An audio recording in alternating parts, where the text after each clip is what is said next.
Hello everybody, it's your boy VG Time back again with another video. As I promised in the beginning of the year, I was going to be exploring various card games. And as I came across ones that I liked, I was going to share with you here on the channel. I have historically played many card games at the same time I've been playing Dragon Ball. I just haven't really brought it up too much since the channel started on Dragon Ball. But as to me, that YouTube is a hobby. So I'm going to take risks when it comes to various card games such as the one I'm going to show you today.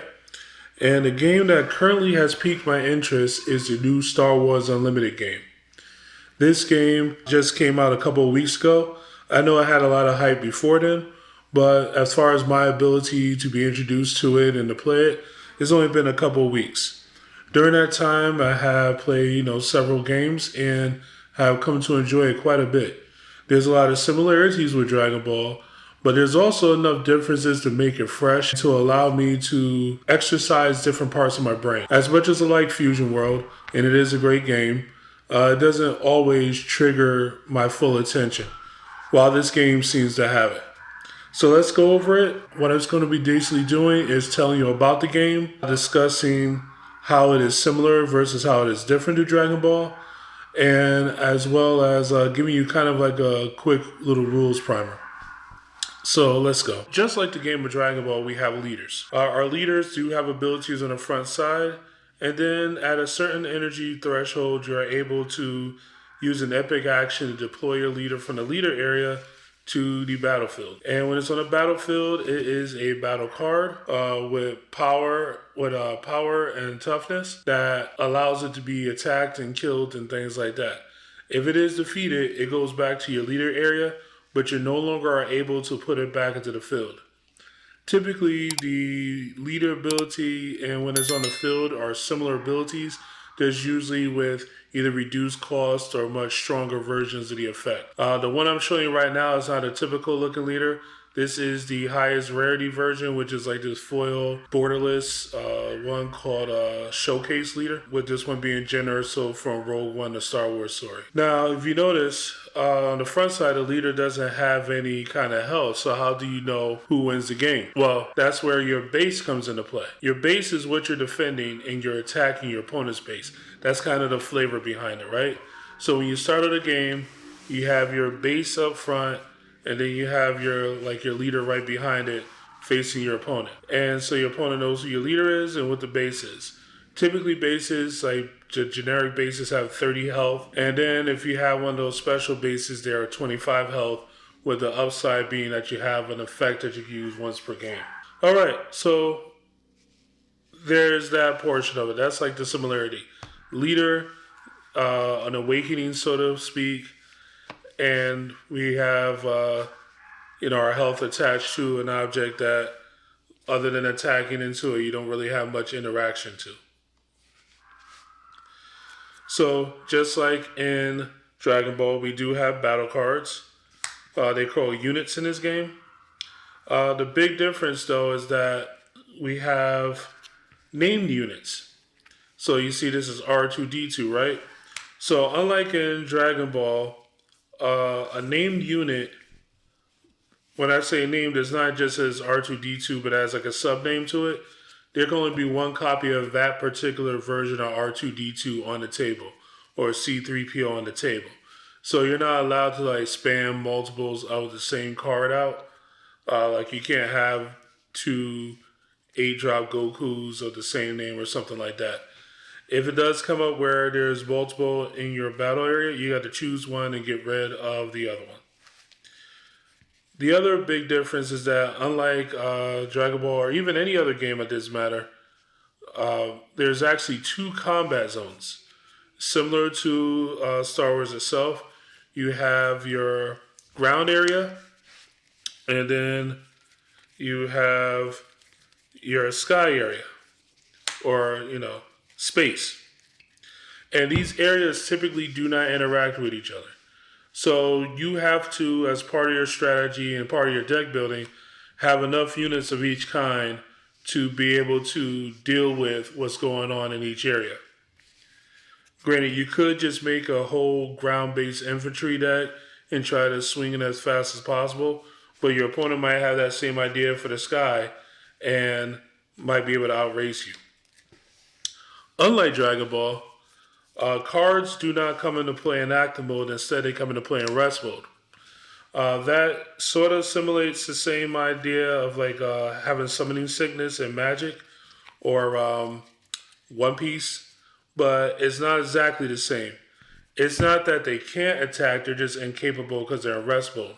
If you had some way of switching it to active mode, then you're going to be able to attack with them. So now that we got that out the way, how does the pace of the game actually go? It's quite simple. Actually, it's not quite simple. Unlike most card games where a person has a turn and then their opponent has a turn, the turns actually happen as one giant phase between both people. And that's where this little token comes into play. This is an initiative token. An initiative token means that that person who has the initiative gets to go first in this giant phase that we're doing. And everything you do, play a guy, activate a leader skill, activate an event card, will cause you to pass the action to your opponent, who then gets to do something which passes the action back to you. If two actions pass in a row, then you go to the refresh step and you set up for your next turn. Now, one of the things you could do as part of your action for your turn, for your part of your phase, is you could claim initiative. The danger of doing that is that if you claim initiative, you're no longer allowed to respond to what your opponent is doing.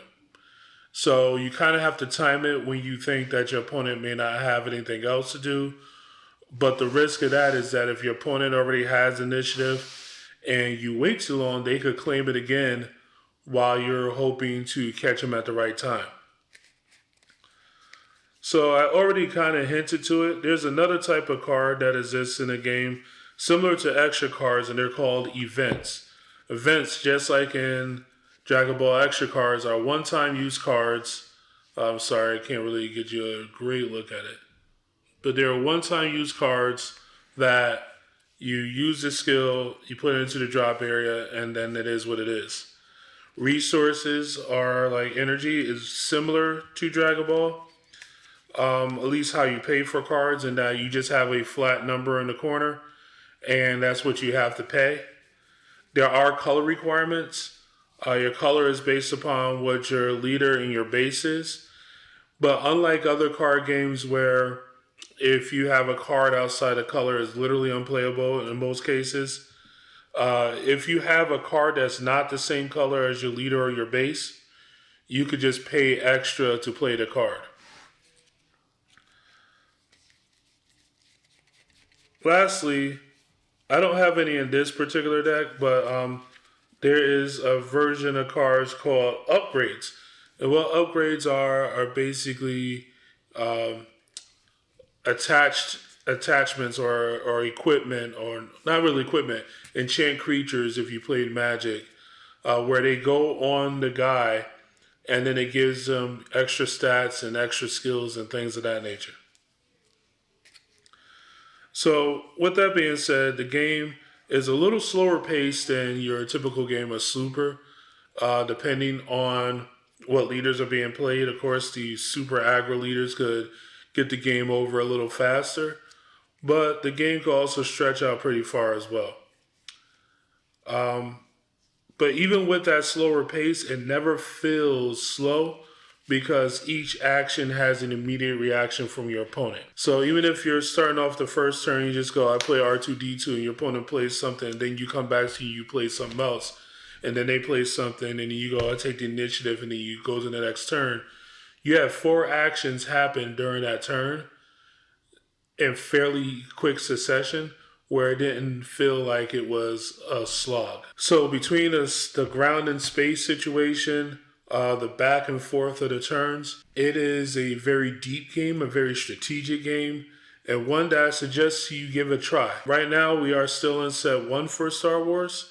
It only came out again a couple of weeks ago, and it covers New Hope, Empire Strikes Back, and then it also covers Rogue One, Star Wars Rebels, which is a series I never watched, but there was some cool looking cards from there. And there's like a video game it covers too, because there's like a character or two that are from that. And then as the game keeps expanding, you're going to get people from all kinds of parts of the series. I can't wait for the Jar Jar Binks deck so I could just do some crazy bad accents and get kicked out the store. With that being said, I hope you enjoyed this video. And if you want to know like how this deck looks in entirety, or you want to see more videos on Star Wars, let me know, and I'll keep you filled in. And I hope to catch you again next time. This is VG Time signing out.